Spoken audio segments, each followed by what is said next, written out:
Instead of listening to the same songs every morning, put on a different podcast for 18 days. Youth with Voices, Latvia. Hello, I am Sofija from Latvia, and welcome to this podcast where we are going to talk about different opportunities for young people from European countries. And our first guests will be from Macedonia. So, Peter, George, and Marco, uh, please tell me about the organization that you have made, and what are you doing there? Hello everyone, my name is Petar Stevanovic. We come from Macedonia. I will first let all of us introduce ourselves Yes, and then of we can course. start talking. Okay, my name is Georgi or George. I'm 25 years old and I'm from Macedonia. And it's me, Marco, and I'm 29 years old, and I'm guess from where? Macedonia. Yeah. Yes, we should talk about our organization. We have an organization, it's called For Cleaner Macedonia. In Macedonian sounds, the name in Macedonian is Započista Macedonia. And we are doing regular cleanups. We were mostly active in 2020 and 21. And we did a lot of cleanups in the whole country, but mostly we are located in Skopje. We mostly did places like mountains, near museums, some of our national landmarks. The people that came were around 20 to 30 people. And that's about it for now. Yeah, and we usually cleaned places where people like to gather, and where people like to gather and leave their trash behind. So in a way, these actions were kind of sending a message that you can go out, hang out in a place in nature or somewhere in the city and have fun and still keep it clean, or even keep it cleaner than you found it before. Like, take care of it as it's your own, because even if it's outside, it's still your home. You live here, you hang out here. Yes, I want to mention one thing, that this movement started from one project that I attended in 2020. I forgot the name. It was something active youth in front lines of active citizenship around Europe. There were 5 countries, and we all got a grant from 1,000 euros to implement what our ideas were. So we first started doing the cleanups in Skopje, and with that movement we got so much publicity. I think it's called publicity, attraction. Yes. Yeah. Yes. And a lot of people started with every next cleanup, started joining more and more. And in the year 2021, we applied for another grant. We got the grant, and we decided to spread it out of Skopje to make it more national, because our name is Započista Macedonia, which means for the whole country, Yes. for whole Macedonia. And we decided to go on a music tour, but we called it a trash tour. So we went around Macedonia, we cleaned in 6 different cities, 6 different places, and we also have a really nice documentary about it. So everybody who wants to get more inspired about taking a step forward into cleaner society, they can watch. It's called Trash Tour, the movie. Yeah, it's on YouTube. We'll leave a link in the description. Okay, wonderful news. So, if I understood correctly, you started the organization in 2020 after participating in another project? Yes, in 2020 we started it. It was first like a non-formal organization, we can say. In 2021 we did make it formal. How to say? We registered. Yeah, we made it NGO. Yeah, we made it an Non-governmental NGO. organization. Yes, and now we are still doing some just regular cleanups. We are not working on some specific project, but our goal is to raise the awareness of people, Yes, how yes. they, like as Marco said, how they treat the places that they're visiting, how to leave them, if they found them dirty, to leave them cleaner, not Yeah. to add more trash. Spread the And to message, be more or respectful. at least don't trash, and take Yeah. care of their own trash Respect that nature. they put. Wonderful news. Maybe each of you can shortly also say what was participating in this organization. What was for you the greatest benefit? Well, for me, I've known Peter a long time, so I just wanted to support him as a friend.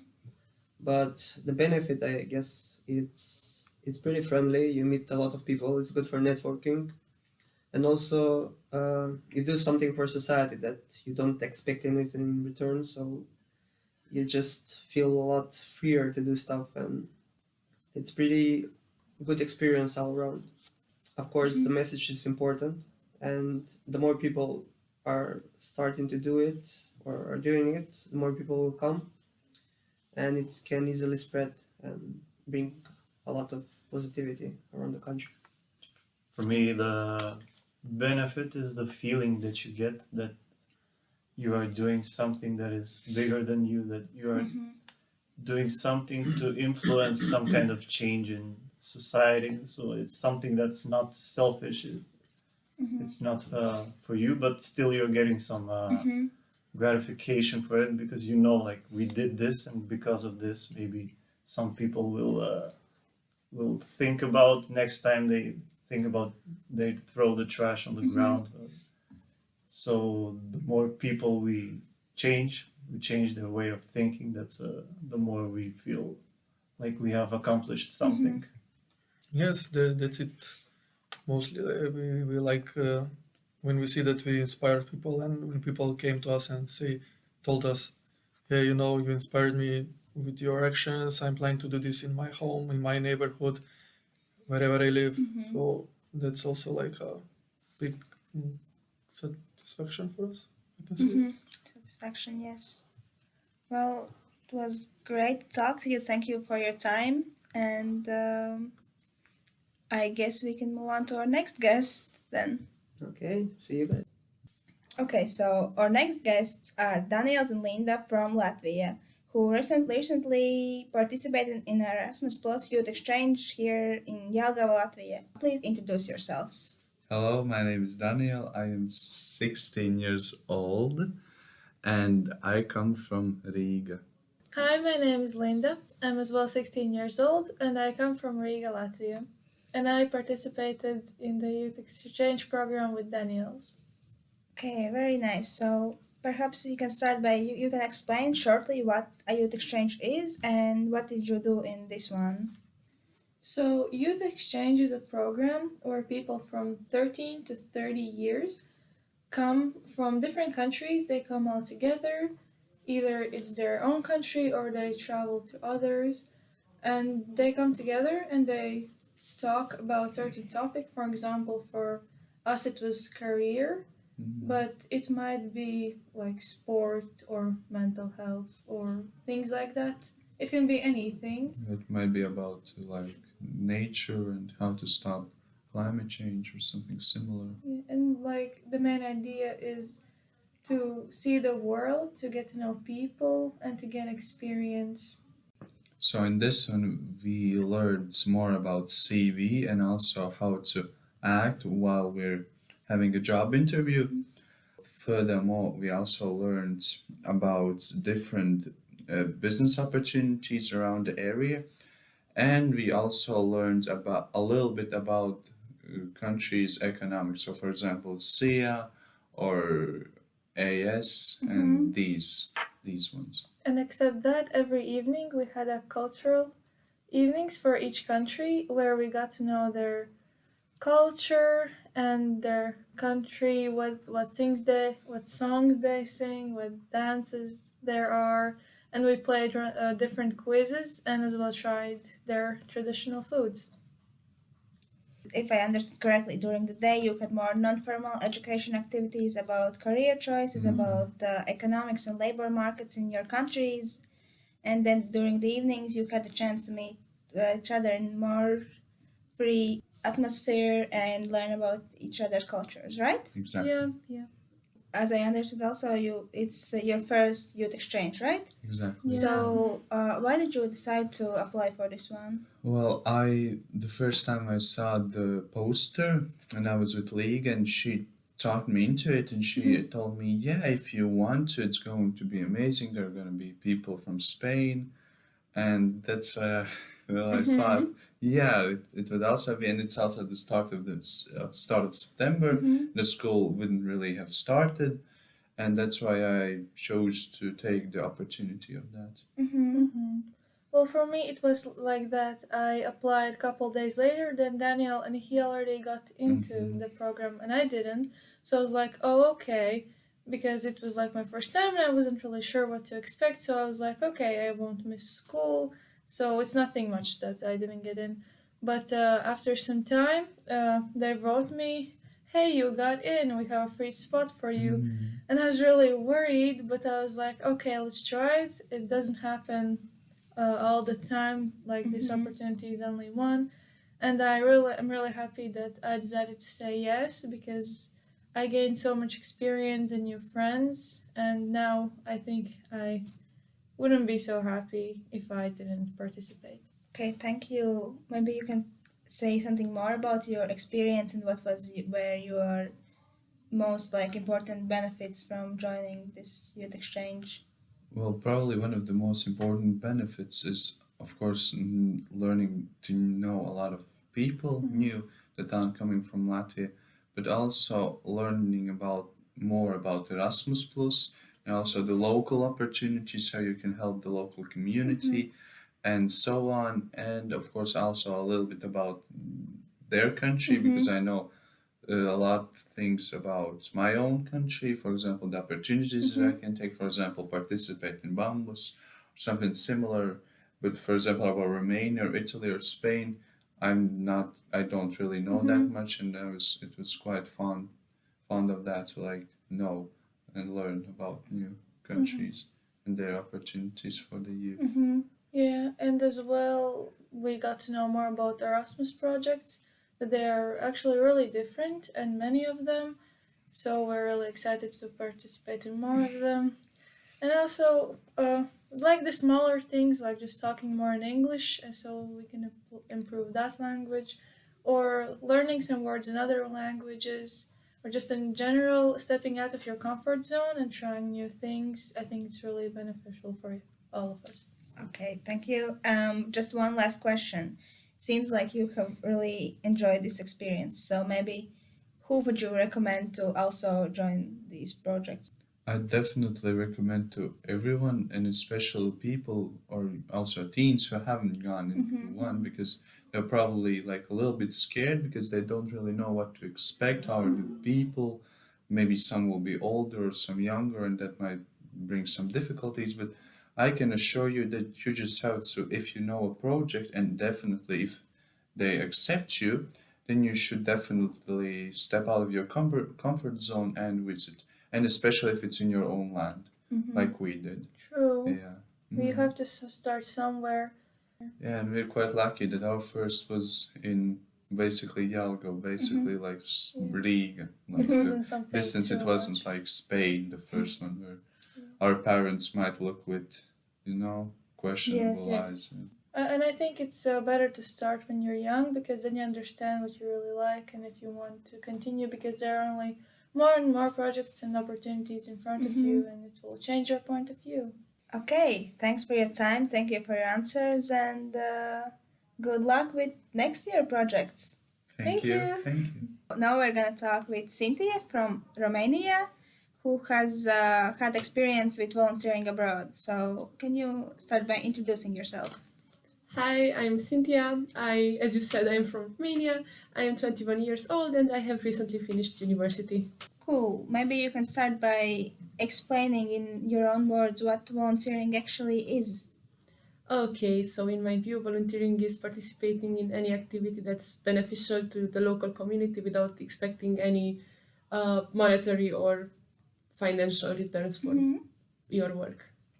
Okay, yeah, that's quite simple explanation. So maybe you start also by explaining what is your experience and what have you done as a volunteer.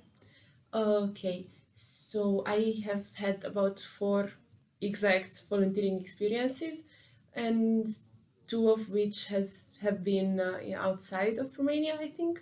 And I'm gonna start with my favorite one. My Of favorite course. volunteering experience has been in Lithuania during an Erasmus project. Hmm.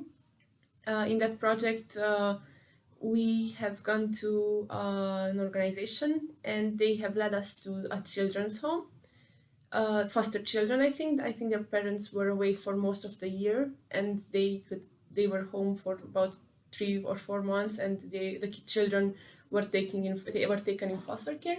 We took the children and went to an old church to renovate it, and I had fun because during this experience we didn't only play with them, but we also helped the local community, even if it wasn't our community at home from Romania. I felt like we were making a change, and I think we were making a change in those children's days as well. I remember exactly that they told us that we can be nice and we need to keep our distance, because if we get their hopes up that we're gonna come back, they are gonna be disappointed, and that's gonna be traumatic for them. So it was a little bit hard for most of us who tried to bond with the children to realize that, okay, if we get close to them, we will just hurt their feelings by leaving. I hope we did our best, and I hope we did not hurt their feelings afterwards. It was a really harsh realization to see that, okay, even by trying to do your best, you may just do worse. And it was nice to know that there are professionals who know better than us, and they were there to educate us on these topics. And it was also fun to just play around in the church garden and just help the people there. So yeah, that was my favorite experience with those children. Okay, thank you. Maybe you can tell a bit also about other experiences.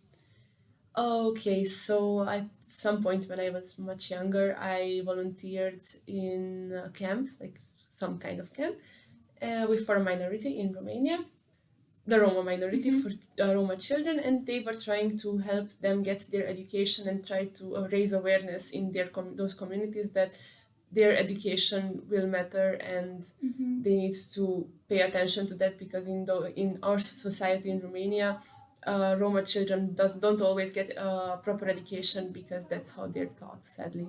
It was really fun because you could see how perceptive they were, and at first I thought that I will be an outsider among them, but actually by the end of the first day there, I was part of them. I was participating in all of the activities, so even though I was there as a volunteer, I was just participating like anyone else, and I was helping with cleaning up, obviously, but at the end of the day, it was really fun to see how well you can integrate in a new community without having to be an outsider with them. So yeah, that was also fun. Thank you for sharing. Sounds like you have had really great experience. Maybe in a few words you could highlight what have you learned from your experience, and what was your most biggest gain during volunteering? Okay, so a few of my life lessons that I've gained from these were that I have to be mindful of my actions. Even if I think I'm doing the best, I have to think of any bad consequence, even not in a pessimistic way, but at least to be aware of them. I have learned from someone in another Erasmus project, like even if you do a good thing even there are some people that do good things for selfish reasons, but at least I have stopped judging them, because they still do the good things even if they are for selfish reasons. By trying to do your best, even if you do some harm, if you have an open mind with your actions, there's no way you cannot learn from any experience. Thank you. And last questions. Would you suggest these opportunities, this experience volunteering to other people, and to whom? Okay, I would definitely suggest volunteering, obviously, but I would suggest them to young people who don't have jobs necessarily yet. I would suggest it to people who also have jobs, but sadly there's some prejudge, like those people already judge volunteers. Many working people already judge volunteers. So I suggest for young people and for people who have time for it, because if you try to do too many things at once, then you may just end up doing many things in a really poor way. Okay. Well, thank you for your answers. Thank you for your time. And I guess that's it. Thank you so much. We really hope that you enjoyed our podcast. Have a great day.